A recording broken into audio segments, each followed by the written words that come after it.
What's up, YouTube? All right, well, I'm gonna do I've had this Banks pedal monster for about 2 months now, and so I don't have a lot of time on it, but I'm gonna give basically a 2-month update on how I like it, or if I like it, if I don't like it, if it sucks.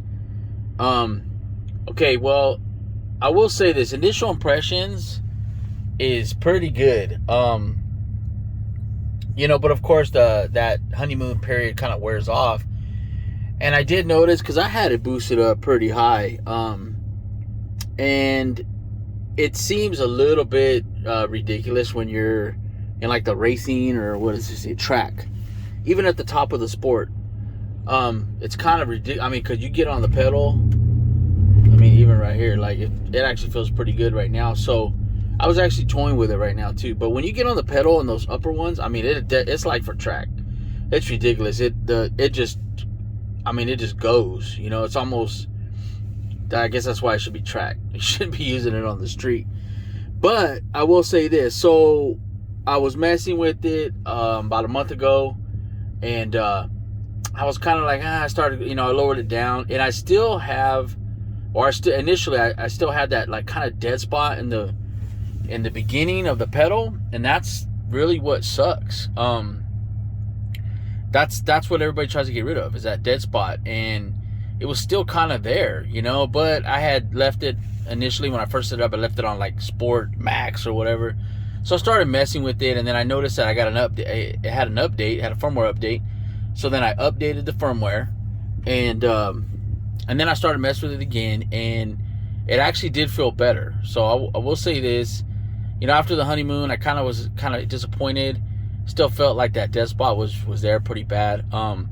Is it fixed like completely? Is that dead spot completely there?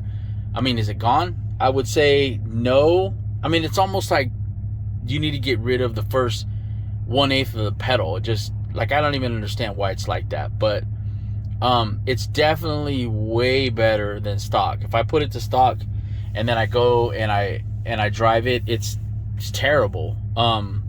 So it's way better than stock. Let me open up my phone here.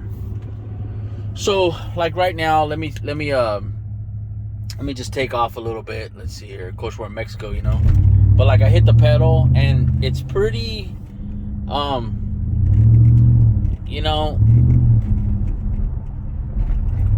it's not perfect by no means. Here, let me stop right here again, so we can kind of, because it's really off the takeoff that's really the annoying part.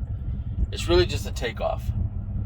Let me wait for this vehicle to go. But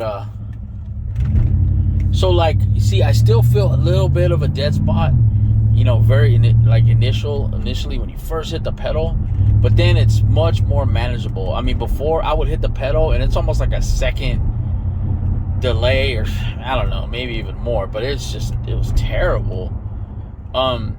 This is maybe a quarter of a second now, and this is just messing with it. I have it on, actually, this thing closed again. I have it on Sport. I think on Sport, the first one. Yeah, so I have it right here. So obviously you could keep messing with it. But would I buy it again? Yeah, I probably would, because it does help. Is it perfect? Does it eliminate it completely? I mean, it doesn't turn your, dead pedal into a Ferrari pedal, or, it doesn't do that. Do I appreciate Banks and his team over there, obviously sending out firmware updates and still working on perfecting it?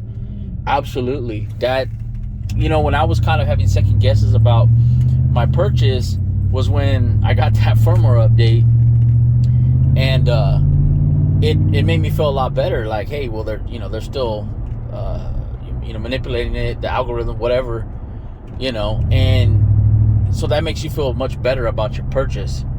So, I mean, it's not perfect. It, like I said, it doesn't turn your truck into a Ferrari or whatever, but let's do this one more time. But it is much better. So, and you can always adjust it, which is pretty awesome. I mean, this thing right here, it just connects. I've never had an issue at all with it just connecting. I get in the truck, I go to the app, boom, it just connects. And like, no, I've never had it not connect. not do, give me any kind of funky error or anything. So would I buy it again? Yeah, it's pretty pricey. Obviously, if you're just penny pinching, it's probably not something you want to get. But if you got some extra cash, and you're working on your truck or whatever, and you want to try to get rid of that dead spot, yeah, I would say pick it up. Like I said, because they're continuing to update it, and you can go in there and adjust it, yourself to maybe find a happy medium, to help. So I would probably, if I had to rate it from 0 to 100%, I would probably say the problem is about 80% fixed, which is pretty good. Is that worth, $300 or whatever the price of the module is? I don't know. To me, I guess it is. Like I said, before the firmware update, I kind of was like, man, I was kind of having a little bit of a, like a second thoughts on my purchase. But driving it right now, like I said, I don't drive this truck all the time, but the pedal feel is actually pretty good. It's not terrible. So, anyways, it's just like I said, it's only been 2 months. I've had 2 firmware updates on this thing, and I guess we'll see. But I'm gonna try to keep everybody updated, maybe every 2 or 3 months or whatever. If I get more updates on on how it's going. If it maybe one day they can get 99% of that pedal figured out or something. It's probably not possible, but hey, we can all wish, right? Anyways, just a quick update on the Banks Pedal Monster. Like I said, hey, pick it up, support Banks. That guy's a pretty good guy. Anyways, signing off. Everybody have a great day. Peace.